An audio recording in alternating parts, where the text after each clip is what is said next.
The Himalayan mountains. So last video में हमने detail में ये पढ़ा कि जो अलग अलग लैंडफॉर्म्स हैं, फिजिकल फीचर्स हैं इंडिया के, वो किस तरीके से बने।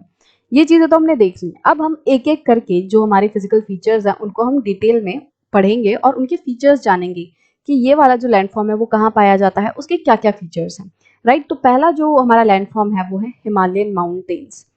सो the Himalayas, geologically young and structurally fold mountains, stretch over the northern borders of India. तो जो हिमालयाज हैं वो जियोलॉजिकली यंग माउंटेन्स हैं। तो जियोलॉजिकली मतलब क्या कि अर्थ जब से बनी है उससे अगर हम देखें तो अर्थ हमारी लगभग 4 बिलियन ईयर्स पहले बनी थी।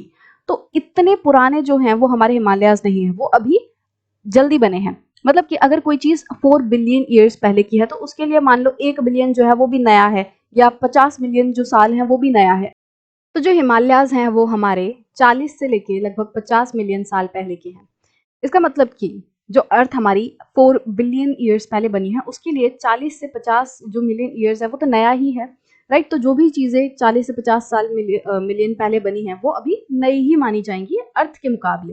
राइट, कि अर्थ तो बहुत पुरानी है बट अभी जो हमारे हिमालयाज हैं वो नए ही बने हैं। तो इसीलिए हम हिमालयाज को कह रहे हैं कि ये यंग माउंटेन्स हैं। And structurally fold mountains. Structurally fold का मतलब क्या है? तो इस तरीके से ये जो माउंटेन्स है वो कैसे बनते हैं? Fold mountains. मान लो ये एक टेक्टोनिक प्लेट है और ये दूसरी टेक्टोनिक प्लेट है और ये एक दूसरे के ऊपर क्या कर रहे हैं? प्रेशर लगा रहे हैं अपोजिट डायरेक्शन से। ये इस तरफ से इस पर प्रेशर लगा रहा है और ये इस तरफ से। अब इसमें क्या होगा कि इस पूरे प्रोसेस में जब ये प्रेशर लगाएंगे तो एक जो टेक्टोनिक प्लेट है वो अंदर चली जाएगी और दूसरी जो टेक्टोनिक प्लेट है वो इस तरीके से उठ जाएगी और आपके क्या बन जाएंगे? पहाड़ बन जाएंगे। और इस पूरे प्रोसेस में ये जो पहाड़ बनेंगे वो इस तरीके से कुछ फोल्डेड बनेंगे। राइट, कि एक यहाँ पे बन गए, फिर यहाँ पे, फिर ऐसे। राइट, ये जो माउंटेन बने वो इस तरीके से फोल्ड हो जाएंगे इस पूरे प्रोसेस में। जब दूसरी टेक्टोनिक प्लेट ऊपर उठेगी तो वो कुछ इस तरीके से फोल्ड हो जाएगी। राइट, ऐसे करके, और ये दूसरी अंदर चली जाएगी और यहाँ पे ये पहाड़ बन जाएंगे।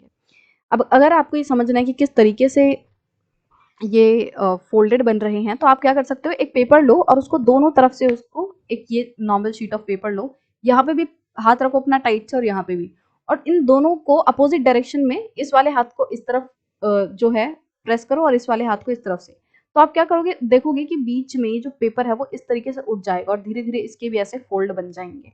तो आपको ये चीज और आसानी से समझ आ जाएगी।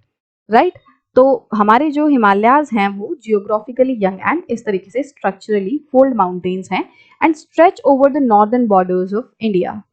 और ये हिमालयन माउंटेन्स हमें कहाँ देखने मिल रहे हैं? हमारे नॉर्दर्न बॉर्डर पे। देखो इस तरफ से ये यहाँ पे सारे हमारे हिमालयन माउंटेन्स हैं। ये पूरा जो रेड आपको हिस्सा दिख रहा है ये वाला पूरा, ये हमारे हिमालयन माउंटेन्स हैं। These mountain ranges run in a west to east direction from the Indus to Brahmaputra. अब आप इनके डायरेक्शन देखोगे तो आप देखोगे कि यहाँ से वेस्ट से ये लगभग ऐसा दिखेगा कि जैसे ईस्ट की तरफ जा रहे हैं, और यहाँ पे आपको इंदस रिवर दिख रही है, ये इंदस रिवर है और यहाँ पे ब्रह्मपुत्र है। तो इन दोनों रिवर्स के बीच में हमें ये हिमालयन माउंटेन की रेंजेस देखने मिलती हैं। The Himalayas represent the loftiest and one of the most rugged mountain barriers of the world। तो वर्ल्ड में जितने भी अलग अलग माउंटेन रेंजेस हैं, माउंटेन सिस्टम्स हैं, उसमें हमें क्या देखने मिलता है कि जो हिमालयन माउंटेन्स है वो सबसे ऊंचे माउंटेन्स में से एक हैं, सबसे लोफ्टीएस्ट पीक है इनकी, सबसे ऊंची ऊंची चोटियां हैं इनकी, और ये बहुत ही रग्ड माउंटेन बैरियर्स हैं। रग्ड मतलब बहुत ही ऊबड़ खाबड़, इनको पार करना आसान बात नहीं है। तो ये बहुत ही ऊबड़ खाबड़ जो है पहाड़ हैं और बहुत ही ऊंचे हैं, और इस वजह से क्या है कि ये अच्छे बैरियर की तरह काम करते हैं हमारे लिए। एक तरीके से ये सेफ्टी प्रोवाइड कर रहे हैं, क्योंकि इनको पार करना आसान है नहीं। तो कोई भी इतनी आसानी से दूसरे तरफ से, चाइना वाली तरफ से, इधर से कोई भी आसानी से इन पहाड़ों को पार करके इंडिया में नहीं आ पाएगा। राइट, तो ये बैरियर की तरह काम कर रहे हैं, नेचुरल बैरियर्स हैं। They form an arc which covers a distance of about 2400 kilometre. अब ये जो शेप बना रहे हैं ये एक तरीके से इस तरीके से आर्क की शेप बना रहे हैं, थोड़ी बैंडेड शेप बना रहे हैं, और ये जो डिस्टेंस कवर कर रहे हैं यहाँ से लेके यहाँ तक का जो इनका डिस्टेंस है ये लगभग 2400 किलोमीटर्स का है। राइट, और their width varies from 400 kilometre in Kashmir to 150 kilometre in Arunachal Pradesh. और इनकी जो width है, ये तो हमने बात की कि 2400 किलोमीटर तो ये ऐसे कर रहे हैं, बट इनकी width क्या है, ऐसे ये कितना एरिया कवर कर रहे हैं। तो कश्मीर में देखोगे कि आप यहाँ तक इनके पहाड़ जा रहे हैं, ये रेड रेड लाइन आपको यहाँ तक दिख रही है, तो लगभग 400 किलोमीटर तक तो ये कश्मीर में ऐसे एरिया कवर कर रहे हैं। बट अरुणाचल प्रदेश में लगभग ये 150 किलोमीटर का एरिया यहाँ पे कवर कर रहे हैं चौड़ाई में। The altitudinal variations are greater in the eastern half than those in the western half. अब इनकी जो altitudinal variations है, मतलब कि इनकी जो पीक्स है उनमें जो डिफरेंस है वो ईस्ट तरफ ज्यादा है और वेस्ट तरफ इनके पीक्स में इतना ज्यादा डिफरेंस नहीं है। मान लो सारे पहाड़ आपको इस तरीके से ऐसे दिखाई देंगे, राइट, बट जो ईस्टर्न तरफ है उसमें आपको ऊंचाई नीचाई ऑल्टीट्यूडनल जो वेरिएशन है वो बहुत ज्यादा दिखेगी। The Himalaya consists of 3 parallel ranges in its longitudinal extent. अभी जो हिमालयाज हैं, पूरे हिमालयाज को हम देख सकते हैं कि ये 3 पैरेलल रेंजेस में हमें बटते हुए दिखाई देते हैं नेचुरली, राइट, कि एक लाइन हमें लंबी सी ये वाली दिखाई दे रही है, ये वाली, उसके बाद नीचे ये वाली लाइन है और उसके बाद तीसरे नंबर पे ये है। तो हमें इस तरीके से नेचुरली 3 पैरेलल रेंजेस में हिमालयाज बटते हुए दिखाई देते हैं। और क्या बोला है, इन इट्स लॉन्गिट्यूडनल एक्सटेंट। अब हम कह रहे हैं कि भाई हिमालयास तो हमें ऐसे दिख रहे हैं 1 2 3, और जो लेटा हुआ होता है उसको तो हम लैटिट्यूडनल एक्सटेंट कहते हैं। फिर हम इसे ये क्यों कह रहे हैं कि लॉन्गिट्यूडनल एक्सटेंट में 3 पैरेलल रेंजेस में बटे हुए हैं? तो ऐसा इसलिए कि जब आप ऐसे देखोगे कि ये वाली, अगर हम कहें लैटिट्यूडनल एक्सटेंट में 3 पार्ट्स में डिवाइड है, तो हम क्या कहेंगे कि पहला एक पार्ट ये, दूसरा पार्ट ये और तीसरा पार्ट हो गया ये वाला। तो 1 पार्ट 2 पार्ट 3 पार्ट। तो क्या आपको जो हमारे रेंजेस है वो ऐसे बट्टी हुई दिखाई दे रही है? नहीं, वो तो एक ऊपर है, दूसरी नीचे और तीसरी नीचे।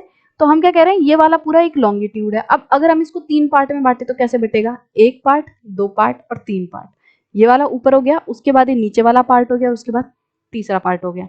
तो इस तरीके से लॉन्गिट्यूडनल एक्सटेंट में ये वाले ऊपर वाले हिमालयाज हो गए, फिर नीचे वाले हिमालयाज हो गए, फिर ये तीसरे सबसे लास्ट वाले हिमालयाज हो गए।